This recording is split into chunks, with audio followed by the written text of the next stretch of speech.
नमस्कार।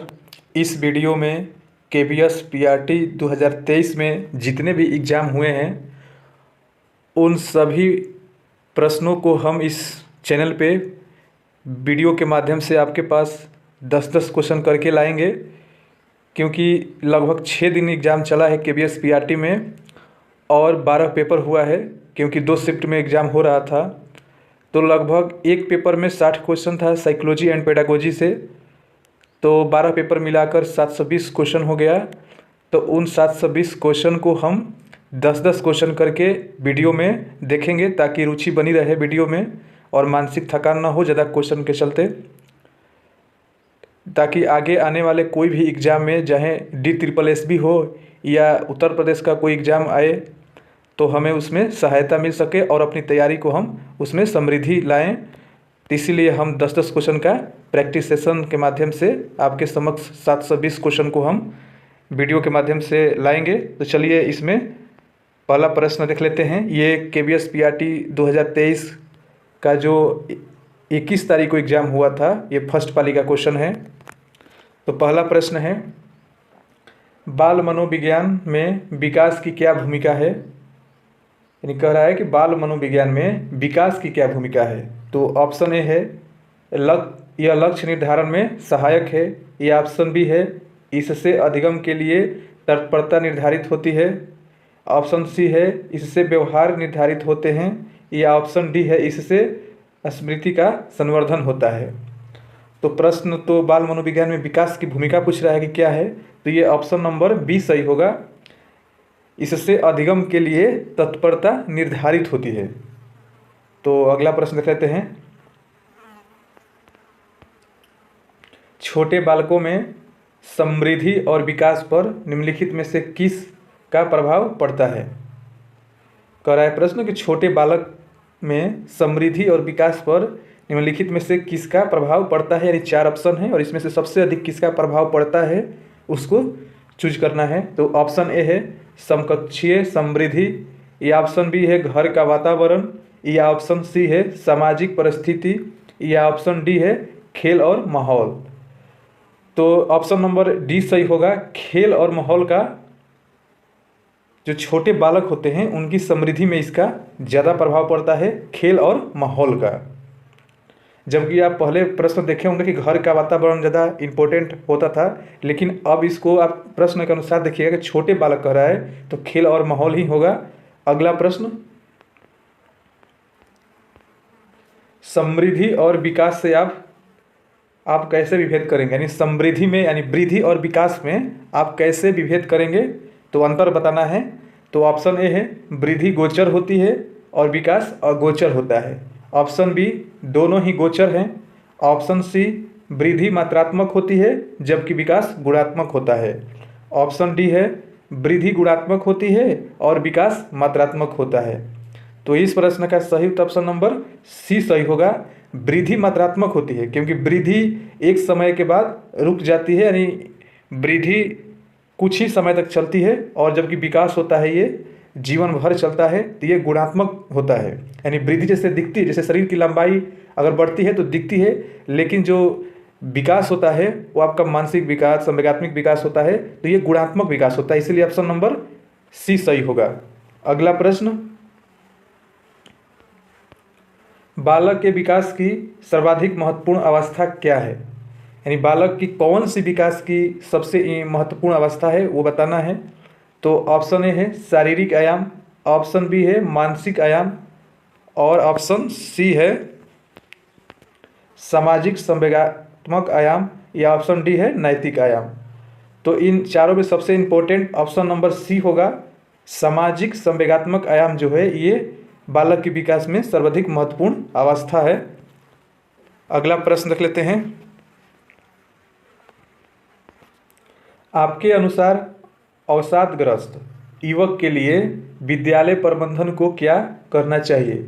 यानी प्रश्न कर रहा है कि आपके अनुसार बताना है कि अवसादग्रस्त कोई बालक है, युवा है, उसके लिए विद्यालय प्रबंधन को क्या करना चाहिए। तो ऑप्शन ए है विद्यालय में प्राथमिकता के आधार पर व्यावसायिक परामर्शदाताओं, यानी जो परामर्श देने वाला व्यवसायिक है उसको उसकी नियुक्ति करना है, या ऑप्शन बी है विद्यालय से निष्कासन करना, या ऑप्शन सी है अध्यापकों द्वारा सामान्य तौर पर परामर्श दिया जाना, या ऑप्शन डी है माता पिता का हस्तक्षेप। तो आप इसमें इम्पोर्टेंट ऑप्शन को चूज करेंगे तो ये ऑप्शन नंबर इसमें ए सही होगा, क्योंकि आप विद्यालय से निष्कासन तो कर नहीं सकते हैं, अध्यापक द्वारा सामान्य तौर पर परामर्श दिया जाना उतना कारगर शायद नहीं हो सकता है, माता पिता का हस्तक्षेप भी उतना कारगर नहीं होगा। लेकिन आप एक जो विद्यालय प्रबंधन के बारे में कह रहा है कि तो विद्यालय प्रबंधन क्या करेगा, व्यवसायिक जो परामर्श दाताओं हैं यानी जो परामर्श देते हैं उनकी नियुक्ति कर देगा। तो अगला प्रश्न, स्कूल में किशोर युवक अध्यापकों से अपेक्षा रखते हैं। स्कूल यानी विद्यालय में जो किशोर युवक हैं अध्यापकों से क्या अपेक्षा रखते हैं? तो ऑप्शन ए है घृणा, तो घृणा का तो रख नहीं सकते। ऑप्शन बी सहानुभूति, सहानुभूति देखते हैं आगे कौन सा सही होगा। ऑप्शन सी है परानुभूति, या ऑप्शन डी है सांवेगिक सहयोग। तो अगर ये सांवेगिक सहयोग नहीं रहता तो परानुभूति होता, लेकिन जब सांवेगिक सहयोग है तो ये ऑप्शन नंबर डी सही होगा। एक यहाँ पे इम्पोर्टेंट और बात को ध्यान रखिएगा कि जब भी सहानुभूति और परानुभूति के बारे में कोई प्रश्न आता है तो वहाँ पे अब वर्तमान समय में परानुभूति चल रहा है या समानुभूति, सहानुभूति नहीं समानुभूति यानी इम्पैथी। इम्पैथी को आजकल ज़्यादा महत्व दिया जा रहा है, पहले जबकि सिंपैथी को ज़्यादा महत्व दिया जा रहा था। अगला प्रश्न, वर्तमान समय में स्कूलों में युवक क्यों कष्ट में हैं? ये पेडागोजी इसलिए महत्वपूर्ण हो जाएगा क्योंकि केबीएस 2023 में जितने भी एग्जाम हुए हैं वो राष्ट्रीय शिक्षा जो नीति जो 2020 है उसके अनुसार ही सारे पेडागोजी बनाए गए हैं। तो इसीलिए आने वाले एग्जाम में ये महत्वपूर्ण साबित होंगे, इसलिए हम इस पर 10 क्वेश्चन का प्रैक्टिस सारे प्रीवियस ईयर जो क्वेश्चन आए हुए हैं सबको करा देंगे इस चैनल पे। तो चलिए इसका हम देख लेते हैं प्रश्न, वर्तमान समय में स्कूलों में युवक क्यों कष्ट में हैं? तो ऑप्शन ए है मोबाइल की नशा, क्या मोबाइल की नशा के चलते युवक कष्ट में हैं? या ऑप्शन बी हो सकता है कि उन्हें अपने घर में या विद्यालय में पर्याप्त संवेगात्मक सहयोग नहीं मिल रहा हो, या ऑप्शन सी उन्हें मान्यता नहीं मिल रही है, या ऑप्शन जो डी है हार्मोन असंतुलन। तो इस प्रश्न का सही उत्तर ऑप्शन नंबर आपका बी सही होगा कि ये हो सकता है कि उन्हें अपने घर में या विद्यालय से, दोनों जगह से, घर से या विद्यालय से पर्याप्त जो संवेगात्मक सहयोग है वो नहीं मिल रहा होगा, इसीलिए वो युवक जो आजकल के कष्ट में रह रहे हैं, यानी संवेगात्मक तरीके से उनके मन में जो हलचल होती है उसका कारण ये हो सकता है। अगला प्रश्न, यदि स्कूलों में सही समय पर किशोर बालकों की समस्याओं का निस्तारण नहीं होता है तो इसका क्या प्रभाव पड़ेगा? प्रश्न कह रहा है कि यदि स्कूलों में सही समय पर जो किशोर हैं यानी जो किशोर बालक है उसकी समस्याओं का निस्तारण अगर सही समय पर नहीं होता है तो इसका क्या प्रभाव पड़ेगा उस बालक पे? तो ऑप्शन देख लेते हैं। ऑप्शन ए है वे हठी स्वभाव के हो जाएंगे, या ऑप्शन बी है उनके असामाजिक तत्वों के रूप में परिणित होने की आशंका है, या ऑप्शन सी है उनकी सकारात्मक ऊर्जा अनुप्रयुक्त रह जाएगी, या ऑप्शन डी है ये जीवन में गलत रास्ते पर चल पड़ेंगे। तो जो केबीएस पीआरटी का जो आंसर शीट है उसमें ऑप्शन नंबर डी को सही माना है, वे जीवन में गलत रास्ते पर चल पड़ेंगे अगर उनके समस्याओं का सही समय पर निस्तारण या उन समस्याओं का समाधान न किया जाए तो। अगला प्रश्न, किशोरावस्था की आवश्यकताओं को पूरा करने में संस्थानिक सहयोग, जो किशोरावस्था है उसकी जो आवश्यकताएं हैं उसको पूरा करने में जो संस्थानिक सहयोग है उनकी क्या महत्वपूर्ण भूमिका हो सकती है? तो ऑप्शन नंबर ए देखते हैं, संस्थाओं को किशोरावस्था की समस्याओं को गंभीरतापूर्वक लेना चाहिए और तदनुरूप योजना बनानी चाहिए। संस्थान को किशोरावस्था की समस्या को गंभीरतापूर्वक लेना चाहिए और तदनुरूप योजना बनानी चाहिए। ये ऑप्शन बी है पर्याप्त निधियां उपलब्ध कराई जानी चाहिए, ये ऑप्शन सी है नियमित आधार पर व्यावसायिक विशेषज्ञों की नियुक्ति की योजना बनानी चाहिए, या ऑप्शन डी है युवक से बारंबार संवाद स्थापित करना चाहिए। तो 9 का आप ऑप्शन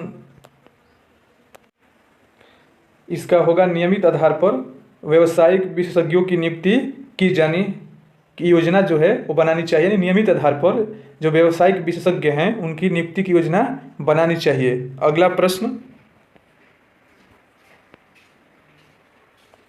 द्विभाषिक प्रवीणता, यानी द्विभाषिक यानी अगर दो जो बालक है वो दो भाषा जानता है, यानी द्विभाषिक प्रवीणता के फलस्वरूप बालकों में क्या प्रोद्भूत होता है।